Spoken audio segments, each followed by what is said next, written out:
लालची भेड़िए की कहानी। एक जंगल में एक भेड़िया रहता था। वह भेड़िया बहुत ही लालची था। एक दिन वह भेड़िया भोजन के लिए जंगल में घूम रहा था।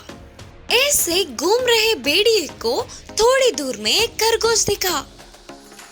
अरे वाह, ये कितनी ताजी नरम नरम है, इसे तो छोड़ूंगा नहीं।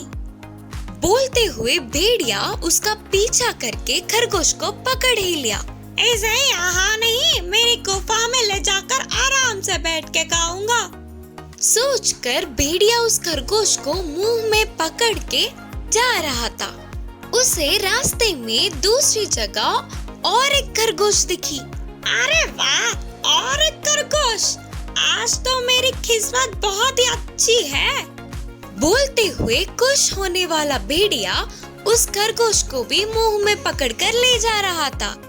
ऐसे जाते जाते थोड़ी दूर रास्ते में उस भेड़िए को नदी के उस पार हिरन की लाश दिखी। अच्छा, सच में आज मेरी किस्मत बहुत ही अच्छी है।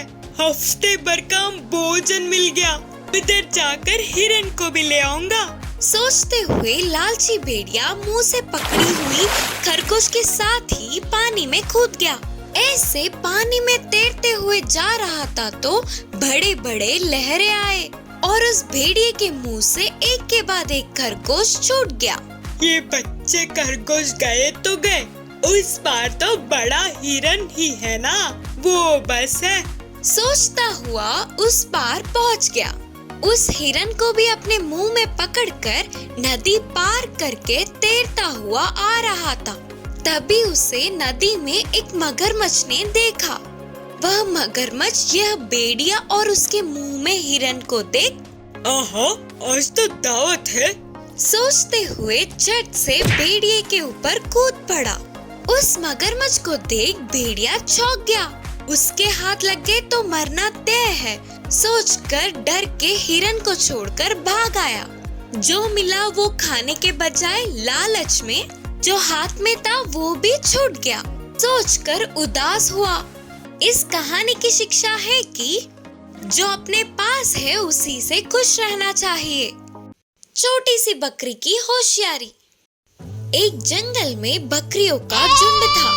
बकरियां हर रोज उस तालाब को पार करके उस और तरह तरह के पौधे और पत्तों को खाते थे।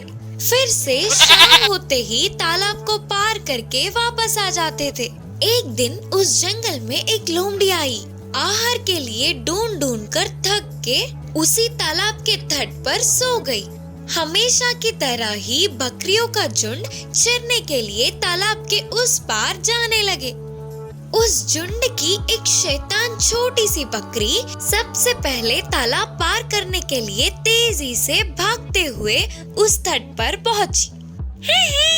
आज सबसे पहले मैं ही इस तालाब को पार कर रही हूँ। बोलते हुए खुशी से उछल उछल कर तालाब पार करने लगी। उस आवाज से लोमड़ी के उठते ही बकरी को देख भूखे लोमड़ी के सांस में सांस आ गई। बिना आवाज के उस तट के बाजू में छुप गई। बकरी को खाने जा रही है करके उसके मुंह में पानी आ गए।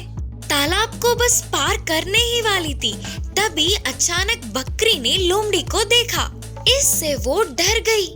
वापस पीछे की तरफ जाने की सोचा तो वो तट बहुत पतली थी और ना ही वापस मुड़ के जा सकती थी। अगर पीछे मुड़ भी जाती तो फिसल कर पानी में गिर के लहरों में भटकना निश्चित था। इससे बकरी सोच में पड़ गई। यह बात समझने वाली लोमड़ी सामने आकर खड़ी तो इतने में बकरी को एक उपाय सूझी और बोली, लोमड़ी मामू, मुझे पता है कि तुम मुझे खाना चाहते हो। मैं तो बस छोटी सी और दुबली सी हूँ। मुझे खाने से अच्छा तो मेरे पीछे आ रहे बकरियों के झुंड से तुम्हारे पसंद का और पर्याप्त बकरी को खाना ठीक होगा। बकरी के बातें सच है या झूठ करके लोमड़ी के सोचने से पहले ही उसे बकरियों के झुंड के आते आवाजें सुनाई दी। फिर लोमड़ी ने सोचा, हाँ, ये भी सही है। ये बकरी की बच्ची तो मेरे एक दांत के नीचे भी काफी नहीं होगी। वही उस झुंड से अच्छा सा पुष्ट बकरी को ले गया तो 1 हफ्ते तक आराम से खा सकूंगी। सोचकर लोमड़ी ने उस छोटी सी बकरी को छोड़ दिया। वह शैतान बकरी तुरंत उधर से निकल गई। लोमड़ी को बिना दिखे उस खतरे के बारे में जोर से चिल्लाकर चेतावनी दी। इससे उन बकरियों का झुंड उधर से ही वापस मुड़ गया।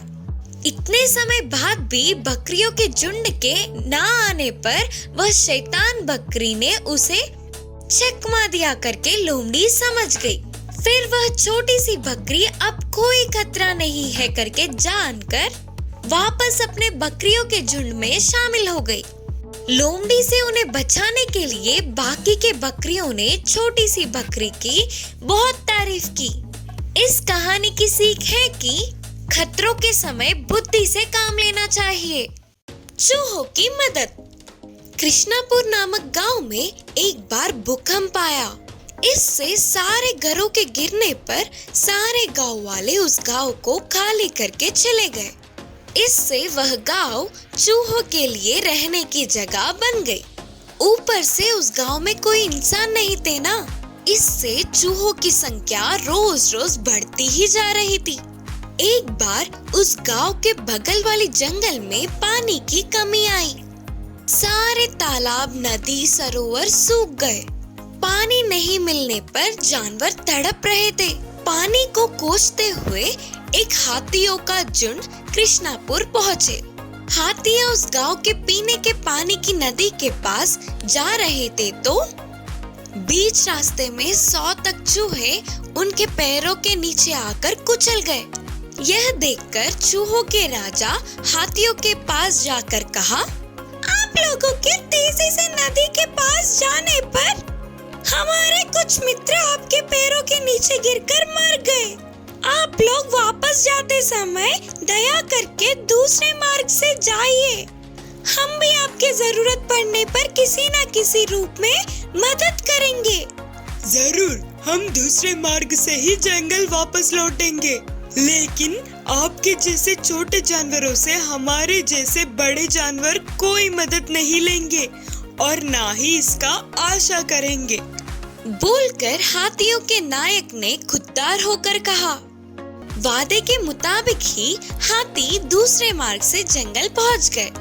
कुछ दिनों के बाद जंगल के कुछ हाथी शिकारी के जाल में फंस गए। बाकी के हाथियों को उस जाल के हाथी को कैसे बचाए कुछ समझ ही नहीं आ रहा था। आखिर में हाथियों के नायक ने एक हाथी से चूहों के राजा तक इसकी खबर पहुंचाई। वह हाथी गांव के चूहों के राजा के पास जाकर पूरी बात बताया। तुरंत हजारों चूहे जंगल पहुंचकर हाथियों के फंसे जाल को अपने दांतों से काटकर उन्हें विमुक्त किया। उसके बाद हाथियों ने अपनी गलती को जानकर चूहों से माफी मांगकर मेहमान नवाजी करके वापस भेजे। इस कहानी की नीति है कि चाहे कोई कितना छोटा क्यों ना हो, उनकी मदद कर पाने की क्षमता को कभी भी कम नहीं समझना चाहिए।